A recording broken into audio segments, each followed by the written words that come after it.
welcome to another episode of Lefty's Workshop. Today starts a new series, How To, Essential Skills for Everybody.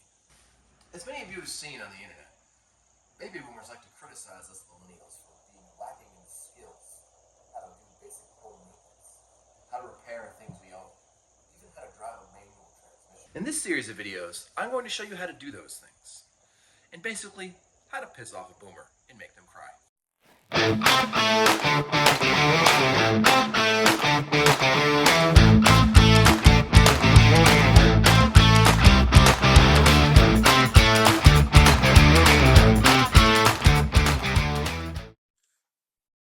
Hello. Let's say you're driving along the road, hypothetically, and you hit a nail or a piece of glass or any other road debris, and you get a flat tire. Or, like me here, you have a slow leak in your left rear tire. What do?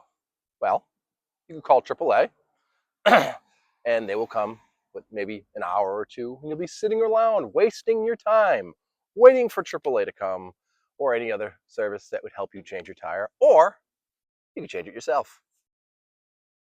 So there are two basic methods of doing this. For the purposes of this video, I'll call this the beginner method and this the advanced method.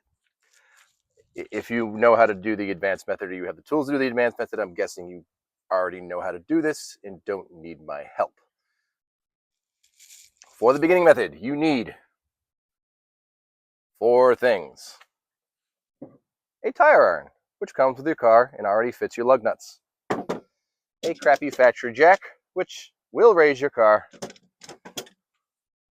A car with a flat tire, because of course you wouldn't use someone else's if you're learning how to do this, because that would be foolish. You'll need a spare tire. This is what mine looks like. Basically, there are 2 types of spare tires. Full-size spares, which is this. It's the exact same size as the factory tire. Or donuts. Now, donuts are not yummy, delicious things that you eat. They are tires that fit the car but are smaller. You can only drive on those for like 55 miles. That's enough to get your car set and safe. For the beginner, if you have a car, it will have a toolkit in it of some kind. In my vehicle, it is located underneath the rear seat. It is here. Now, the first thing you should do before you do anything, obviously, is locate your spare tire, make sure you have one, and make sure it has air in it. According to my owner's manual, my spare tire is here, and it has air in it. Your spare tire may be inside your car. Oftentimes, your tire will be suspended below the vehicle, and you'll need some sort of tooling to get it down. This is the more pain in the ass method, but it exists on many cars.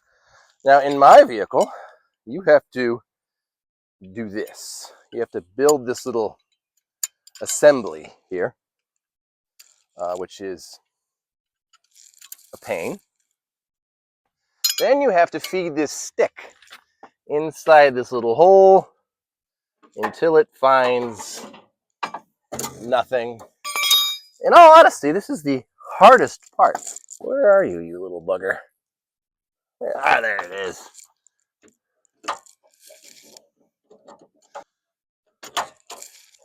See? It's stuck now. We put on the tire wrench and we lower it.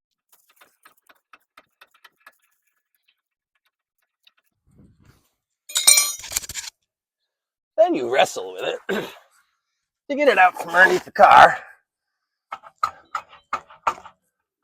which is often quite fun.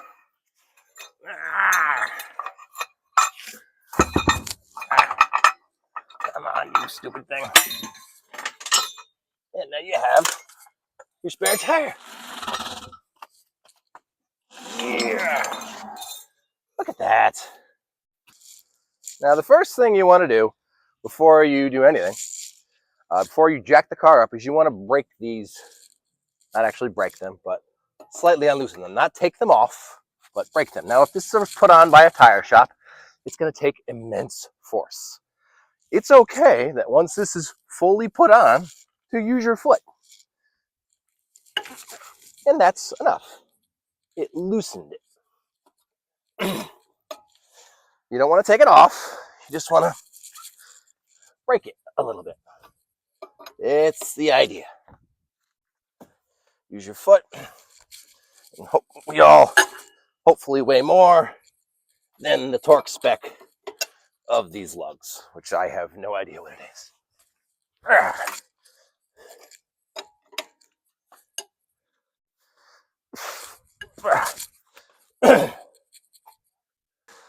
Now we are underneath the vehicle. This is when we want to jack it up. Now your owner's manual will tell you where the jack-up point is. Some of them are on the rockers, which are the pieces of metal below the doors. Some are on the axles. This is a solid axle vehicle. You jack it up on the axle. Now the pain of using a factory jack is that you have to turn it. Now these, I'm not going to say are unsafe. I mean, they are sold with your car to be used with your car. You should never jack up a car on anything other than level ground. If you're on a hill, save that for the professionals, or try to get over to a flat level area.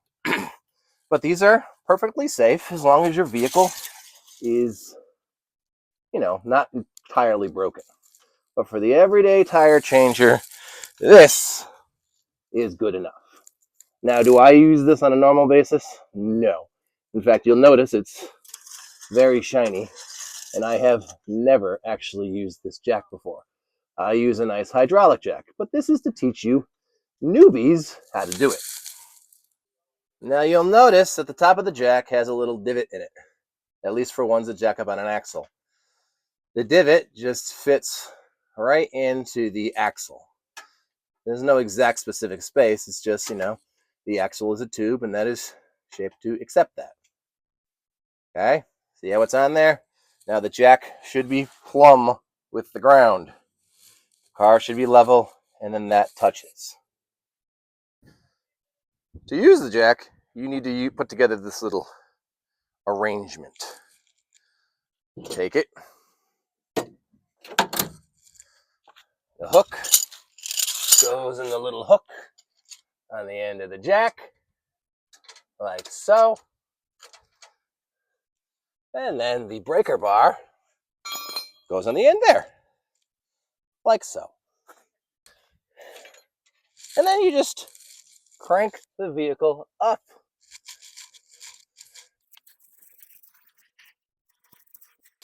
You will see that the tire is now off the ground. Whatever you do, don't put anything underneath that, especially a part of your body. Next, you want to take the lugs off. Now, if you're doing work on the car, you're going to stick a tire underneath it. This is just quick. My tire is sitting there just out of frame, ready to be put on.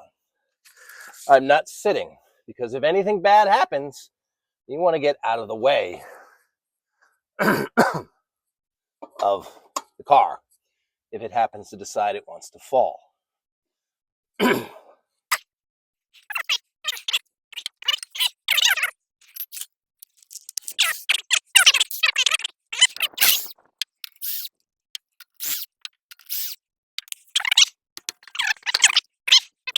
And then you just line up the bolts.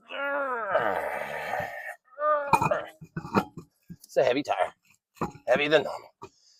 Get it on there. You start your bolts. It's hot out today.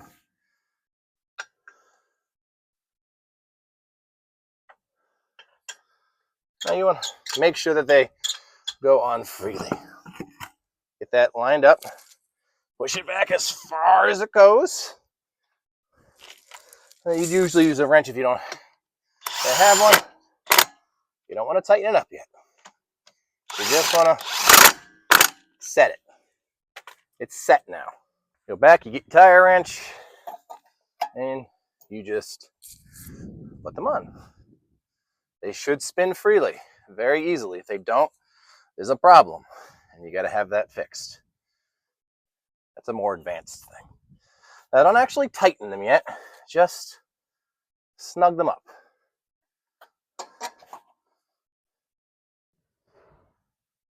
You should be able to just turn it with your finger like this. Now, there is a pattern to doing this. Call it the star pattern if it has 5 lugs. I don't own a vehicle with 6 lugs, so I have no idea how to do that. Once they're all snugged up, you just tighten it down. And you go across. Never go like that and counterclockwise or clockwise. You go across. Tighten it. Go across. Tighten that. Go across.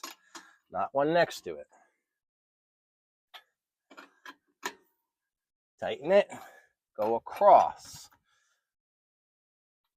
Tighten it. Go across. And then the key thing here is to make sure it's tight. You gotta give it the foot test. But now that it's snugged up, we can put the car down. Now, to lower the car is the exact opposite of raising it. Just crank it down. Make sure your hook's on there. Put this on there and turn it the opposite way.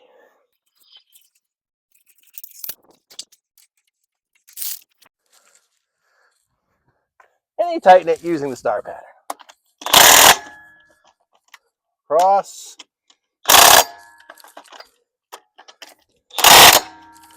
It's pretty tight.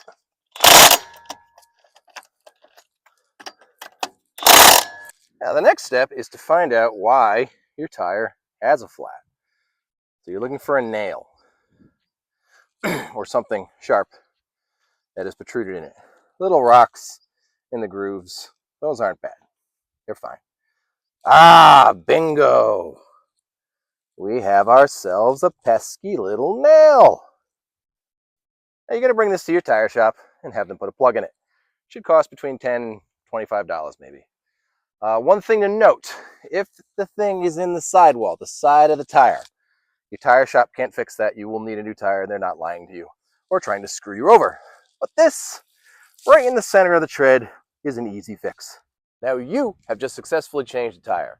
And you can tell any boomer that just because they grew up in an era where things broke more easily and it took a lot more effort to use them, that doesn't make them any better than a millennial. That's the tire all changed.